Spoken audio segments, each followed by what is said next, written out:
Okay, once I have come up with my findings for my assessment, I need to decide what to do with the assessment at this point. So I'm going to go to this button, Case Connection, and I'm going to be given 5 options about what to do with this assessment. Okay, all assessments eventually have to close within their 60 days. For some of those assessments, we open cases off of them, and some of them we don't. So I've got a number of options here. Okay, do I want to close this assessment and open a new case? I could select that. And that means there has not ever been a case on this family in Trails before. Or if I want to close this assessment and connect it in Trails to a case on the family that's already opened, I can do that. Maybe there's already an open case and there's a caseworker already working with the family. I could select that option. If I wanted to connect this assessment to a closed case and reopen that case, I could do that. So let's just say the family had a case open and closed maybe 5 years ago. I want to keep all this information on the family all connected in Trails so it's not scattered, so it's all easy to find. And so I have the option to reopen the case and connect this assessment with it. I could also choose to connect a not accepted referral and open a case, or simply do not open a case. Okay, those are my options. My case type is always going to be child welfare, and I simply select approval, and my supervisor is going to approve my decision or not.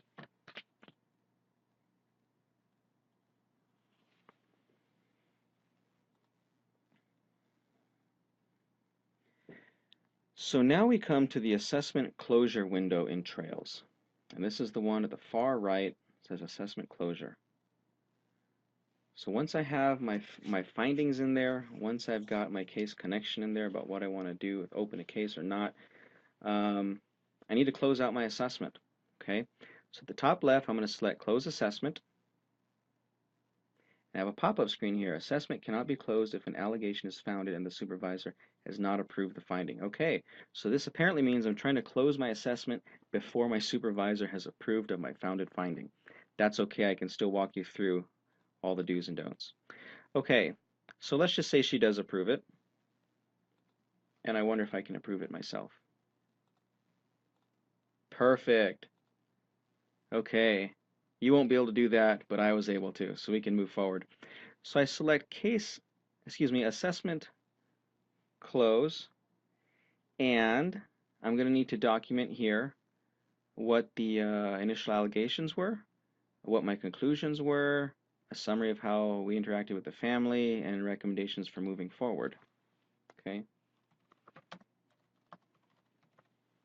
and that's not typing, so we'll open the Zoom box. And I'm going to say family was very engaged. Okay, and you will put in a lot more detail than that.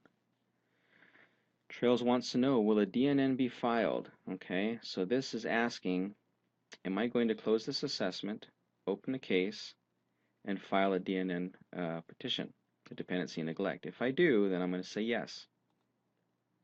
And this is going to begin the communication process of sharing information between Trails and ICON, which is the state judicial system. Okay.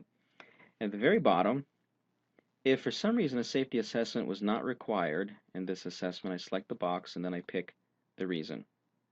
Okay, there's a handful of reasons. For most abuse and neglect assessments, you will always do a safety assessment, so we're going to leave that blank. Okay.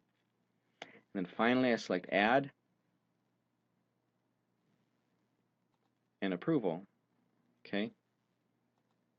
And ideally, once I select Approval, then it's going to go to my supervisor to approve the closure of the assessment.